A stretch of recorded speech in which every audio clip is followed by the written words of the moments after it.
YouTube keeps quietly dropping classic, legally free, ad-supported movies, and some of them are shockingly good. Tonight, I'm handing you 15 gems you can click and watch right now. Fast hooks, tight runtimes, and scenes you'll actually finish. Cue a few, sample the first 5 minutes, and let the algorithm do the rest. Let's build your weekend watch list.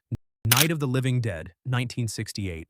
There's historically important, and then there's Romero's grenade that blew up modern horror. If you've never watched Night of the Living Dead uncut, start here. It's lean, tense, and unusually raw. No musical safety net, no studio polish, just a farmhouse, boarded windows, and a group dynamic that melts faster than the candles. The black and white isn't a downgrade, it's the secret sauce that turns every shadow into a threat. The movie never wastes a cut. The opening cemetery jolt has a meme-worthy line you already know, and the middle stretch becomes a pressure cooker where every decision feels like the wrong one. It's also a masterclass in show, don't tell. Romero sells a world collapse with a radio broadcast, a flicker of TV, and the sound of boards being nailed. His Girl Friday, 1940, want something the absolute opposite of zombies? This is caffeine in movie form.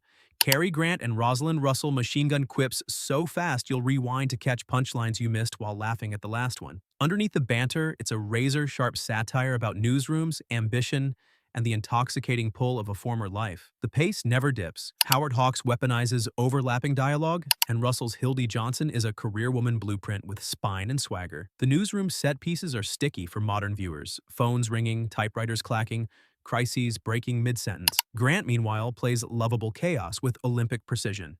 Plan 9 from Outer Space, 1959. Here's your crowd pleaser for a chatty couch, Ed Wood's notorious misfire, stitched from cardboard gravestones, day-for-night slips, and plot logic that evaporates on contact. And guess what? It's a blast. Treat it like a live commentary experience. Call out the visible strings, spot the stand-in for Bela Lugosi, and high-five when dialogue vaults from cosmic philosophy to funeral parlor. The movie's earnestness is its charm. Wood believed, and the belief is contagious. Under the giggles lives a sweet little time capsule of mid-century sci-fi anxieties, nukes, aliens, and what progress might cost. Detour, 1945. No fat, no forgiveness. Edgar G. Ulmer's Detour is the purest shot of noir you'll find on YouTube. A hapless pianist, a bad decision on a rain-slick highway, and Vera, a screen-searing performance from Anne Savage that still feels dangerous. The voiceover is acid, the plot turns are ruthless, and the micro-budget inventiveness, rear projection, minimal sets, maximal dread, proves how style beats scale. It's also short enough to watch twice. The second play reveals how neatly the doom is pre-wired. The Big Combo, 1955.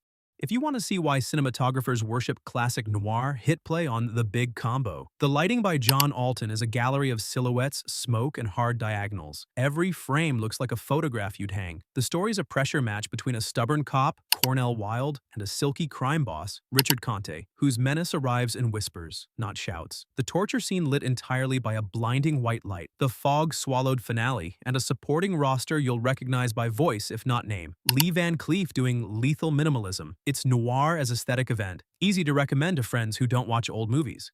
D.O.A., 1950. Still one of the most savage hooks in crime cinema. A man walks into a police station to report his own murder, poisoned and racing a 48-hour clock to find who did it and why. That premise guarantees momentum, and D.O.A. spends it wisely. Jazz bars, bureaucratic brick walls, and a hero who gets more desperate with every hour. It's the definition of a page-turner on film. Edmund O'Brien plays exhausted panic perfectly, and the San Francisco sequences are like postcards from another world. If you love true crime podcasts, this is your starter noir. The Hitchhiker, 1953. Two buddies on a fishing trip pick up a hitcher and never stop paying for it. Directed by Ida Lupino, a pioneer, one of the very few women directing major features in the era, this taut thriller weaponizes open space. The desert becomes a shooting gallery and the killer never blinks. The real case inspiration adds grit, but it's Lupino's craft that nails you to the seat. Close-ups like handcuffs, silences that feel like a gun cocking. At 71 minutes, it's a perfect one more before bed movie that won't cost your morning. House on Haunted Hill, 1959. Skeletons fly, doors slam, money's on the line. Producer showman William Castle built events around his movies. This one famously came with a lobby gimmick, Emergo, a skeleton swooping through theaters. Strip the gimmick and you still have a perfect Halloween watch. Vincent Price purring through a night in a mansion bet with deadly party favors. It's campy and crafty, with a twisty script and a clean, 75 to 90-minute watch, depending on print. Price makes every line a toast you shouldn't drink. Plays extremely well on phones, big shapes, bold rhythms, clear stakes. The Stranger, 1946. A war crimes investigator, Edward G. Robinson, tracks a high-ranking Nazi fugitive to postcard pretty New England and finds a respectable schoolteacher, Orson Welles, with an odd obsession, clocks. The surface is cozy, autumn leaves, church socials, faculty teas, but beneath it runs a cold pulse. Welles directs himself with icy restraint, and Loretta Young's arc, from charmed to suspicious to morally cornered, gives the movie its human stakes. Two big reasons. First, The Clock Tower Cat and Mouse is a textbook third act. Simple geography, rising dread, and a payoff that would work even if you muted the sound. Second, this is the first Hollywood feature to incorporate documentary footage of the Holocaust, and Wells threads it in with purpose, not shock value. It takes the story out of pulp and plugs it into history. You feel the moral weight pressing down on this nice town secret. Robinson's body language hardly moves, but his eyes never stop working the room. Wells plays casual geniality like a mask he's sick of wearing. Watch how he stiffens the instant anyone mentions time. Cinematographer Russell Meddy slips noir shapes into New England daylight. Diagonals, shadows, frames within frames. It's mood you can feel on a phone screen. Scarlet Street, 1945. Fritz Lang's Meanest Valentine. A mild cashier and amateur painter, Edward G. Robinson, falls for Kitty, Joan Bennett, a feigned innocent controlled by her skittering boyfriend, Dan Duryea. What begins like a midlife flutter becomes a funnel of theft, humiliation, and a crime that won't quit echoing. Lang turns apartments into moral traps. Tables, easels, and rain-slick streets are positioned to corner the characters. Every choice gives up something else. Robinson is heartbreak etched in half-smiles. Bennett makes weaponized pity feel like an art form. Duryea is the kind of cheap, coiled cruelty that makes you want to shower. The last reel, brutal. The movie refuses clean punishment and instead hands out a lifelong sentence of memory, one of noir's nastiest endings precisely because no judge can fix it. The pace never sags. The reversals come on schedule. And the drama reads clearly at 1.0x on a phone. Bonus, it's in the US public domain, which is why you'll find multiple full uploads. Choose one with a clean print and stable audio. Some cities literally banned it on release for being too bleak. Time has only sharpened its bite. The Last Man on Earth, 1964. Before CGI swarms and billion-dollar reboots, Richard Matheson's I Am Legend reached the screen as this Rome-shot Vincent Price chiller. The premise remains elemental. By day, he boards windows, scavenges for supplies, and burns bodies. By night, the infected knock on his door and call his name. It's routine as survival and grief as a schedule, one of the rare apocalypse films that understands how boring terror would feel between panics. Price plays solitude without camp. His voiceovers ache instead of curdle. His posture slumps with the weight of another sunset. The stark European locations, wide, empty boulevards, derelict public squares, feel like someone turned civilization off with a switch, and the melancholy twist still lands, especially if you've only seen later versions. The film is the first screen adaptation of Matheson's novel, later followed by The Omega Man, 1971, and I Am Legend, 2007. It was filmed on location in Rome as a US-Italian co-production, and in the 1980s it fell into the public domain in the US. A big reason it's been so accessible online. If you want the family tree of modern zombie vampire lore, this is a crucial branch. Even Matheson's novel helped inspire Romero's Night of the Living Dead. Topper Returns, 1941.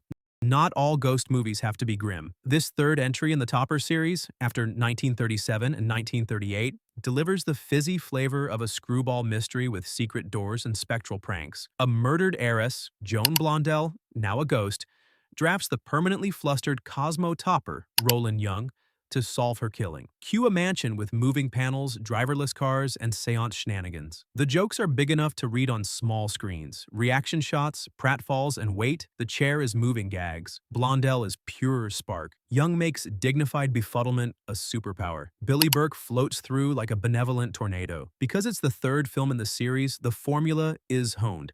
A quick setup, a parade of suspects, and a finale that ties clues together without getting grim. Angel and the Bad Man, 1947. John Wayne, but gentler. After a gunfighter, Wayne collapses near a Quaker family's homestead. A young woman, Gail Russell, nurses him back and shows him a life with no interest in score settling. The film uses classic Western grammar, barns, buckboards, saloons, but shifts the conflict inward. Can a man built on violence lay it down? It's about temperament, not just pistols. Wayne dials back the swagger into stubbornness. Russell plays conviction without self-righteousness. The scenes on the porch glow. Sunlight, shared food, a dog worrying a boot, and the editing lets conversations breathe. You feel time pass, and with it, the possibility of a different future. It's also one of Wayne's more personal projects. He produced the film, and the human-scale stakes fit him. The Most Dangerous Game, 1932, Shipwrecked Big Game Hunter, Eerie Chateau, Count Zaroff, who's bored with animals and has a new quarry in mind. At barely over 1 hour, this is the template for Rich Man's deadly hunt stories, and it still rips. Fay Wray and Joel McCrea sprint through misty jungles. Leslie Banks savors every syllable as Zaroff. The hounds bay and the violins sneer. It shares creative DNA and night shoot sets with the team that made King Kong, The Jungle, The Bridges, even overlapping personnel behind the camera. Once you know that, you can't unsee it. It's like a haunted preview of an all-timer. The script sticks surprisingly close to Richard Connell's short story, down to high chunks of dialogue, while adding Eve, Ray, and sharpening Zaroff's decadent appetites, nudging the suspense towards sensual threat without breaking the production code. Yet, The Big Lift, 1950, if you want a palate cleanser with history in its bones, cue this. Set during the Berlin Airlift, 1948-49. When Allied aircraft kept West Berlin alive after the Soviets blockaded land routes, it follows two U.S. Air Force sergeants, Montgomery Clift and Paul Douglas, juggling duty, culture shock, and complicated romances amid the rubble. It's unusual for its time, shot on location in Berlin in 1949 with newsreel footage woven in and sprinkled with actual USAF personnel on screen. Director George Seaton blends logistics with life. You get the satisfying rhythms of takeoffs, ground-controlled approaches, cold deliveries to Tempelhof, and then a quiet conversation in a half-bombed apartment about who gets to start over and how. Clift's alert vulnerability meets Douglas's bluster. Both men are a little wrong and a little right, which is why their arcs feel honest. The city is the co-star. Bridges like scars, streets like question marks. The airlift, Operation Vittles, was the West's nonviolent reply to a geopolitical chokehold, a round-the-clock ballet of aircraft that turned logistics into lifelines. Knowing the stakes turns routine shots, coal dust, prop wash, weary mechanics, into a kind of heroism.